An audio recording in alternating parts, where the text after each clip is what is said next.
Objectif 9.5, c'est la revue que publie Paul Bigou à Albi. Paul Bigou qui s'occupe avec ses amis à Albi du Festival international du 9.5. Oui, effectivement. Le 9.5, c'est ça. Voilà, parce que par la suite, il y a eu le 8, le Super 8, mais l'ancêtre, c'est le Pâté Babi. Le Pâté Babi qui date de 1922. 1922. Et c'était ça, une image grande, puisque la perforation était centrale et toute la largeur de la pellicule était consacrée à l'image. Et donc, vous faites partie de ceux qui brandissent la barrière du 9.5. C'est ça. Nous faisons depuis maintenant 18 ans le Festival du film 9.5, qui est consacré bien sûr aux cinéastes nouveaux, mais également aux films d'archives. Et dans chaque festival, il y a toujours une soirée consacrée aux films d'archives. Et d'ailleurs, dans votre journal, vous avez eu la gentillesse de faire part de notre projet d'émission et d'inviter les cinéastes amateurs à vous rejoindre et à prêter à leur cinémathèque régionale, car ce journal, bien sûr, il s'en va dans toute la France et il s'en va... Même en Europe, puisqu'il est distribué en Suisse, en Allemagne, en Hollande, et même au Canada. Donc à Albi, place Sainte-Cécile, vous pouvez retrouver les amis du 9.5, mais si vous avez du 8 ou du Super 8 et des archives intéressantes, je pense qu'ils seront œcuméniques et qu'ils vous accueilleront.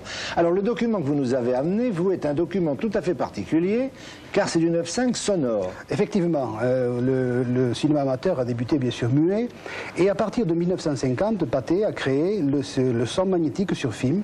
On coulait une bande magnétique sur le film, et je crois qu'en 1952, c'est l'un des premier film sonore qui était réalisé dans le cadre des actualités lavlanéciennes, puisque cette petite ville de l'Ariège programmait une fois par mois dans la grande salle de cinéma les actualités lavlanéciennes. Et c'était mon frère à l'époque qui était caméraman. Lavelanet, une robuste ville cathare. Exactement. Alors, les actualités lavlanésiennes, je dis bien? Lavlanéciennes. Sienne. Le défilé est commencé et voici en tête de ce magnifique défilé la clique du Scott lavlanécien. Derrière, la philharmonique de Lavelanet. Suivi du comité des fêtes, de la maréchaussée, de la clique et de la musique du 14e régiment d'infanterie.